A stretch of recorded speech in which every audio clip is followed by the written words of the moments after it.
Kumusta mga boss, sa mga subscriber natin dyan at sa mga napadaan sa ating YouTube channel, kumusta sa inyo? So ngayong araw ay may dumating na equalizer. So yan yung equalizer natin na dumating. So i-review natin to at tingnan natin yung loob niya. Pero bago tayo magsimula, please pakipindot naman ng subscribe button dyan, yung hindi pa nakapag-subscribe sa ating YouTube channel. At kung nagustuhan nyo yung video na ginawa ko, so yun na mga boss, simula na tayo. Wala nang intro. So ito po yung ating equalizer na dumating. Yung brand niya ay Astley GQX series model 3102. So yan yung model niya, 3102. Tapos ito yung manual niya.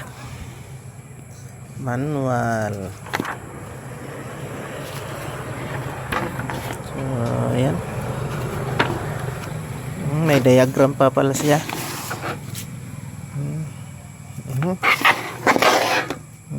Yan, mayroon siyang schematic diagram.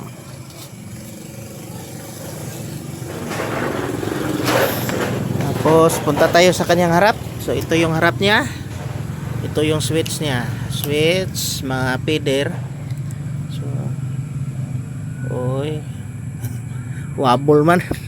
So okay na to kasi mura lang naman, hindi naman ito disclaimer lang mga boss, hindi ito original ha. Ito ay isang imitation ng Astley crossover. Equalizer na 3102 yung model niya. So disclaimer, ito ay isang imitation lang ng GQX series 3102 model. So yan, ito yung volume, gain volume.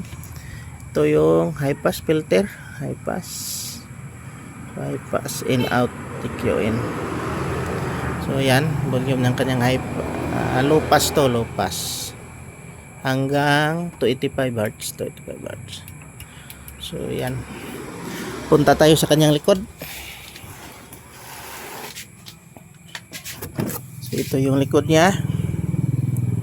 So yan, tapos ito. So yan, 220 back, 50 to 60 Hz, 24 watts. So yan yung likod niya. At higit sa lahat, tingnan natin yung loob niya kung okay ba. So ito na yung loob niya. So okay naman. So yan, ang liit ng supply, 18 volts. 18 volts. Tapos sa likod din 18 volts yung supply niya. 18 volts, 18 volts. Tapos ito,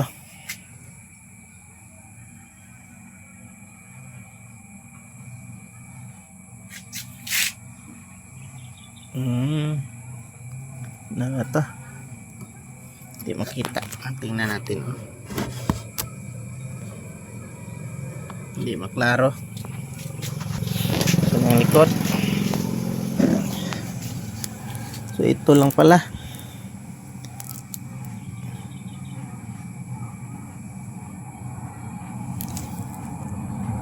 Ito lang laman ng ating,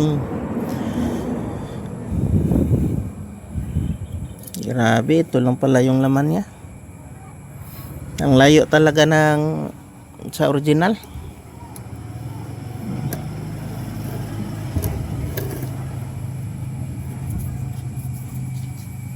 So yan yung laman niya, puro SMD. So yan mga boss, sana nakatulong ito sa inyo, yung planong pumili ng imitation na Astley equalizer. So ito lang.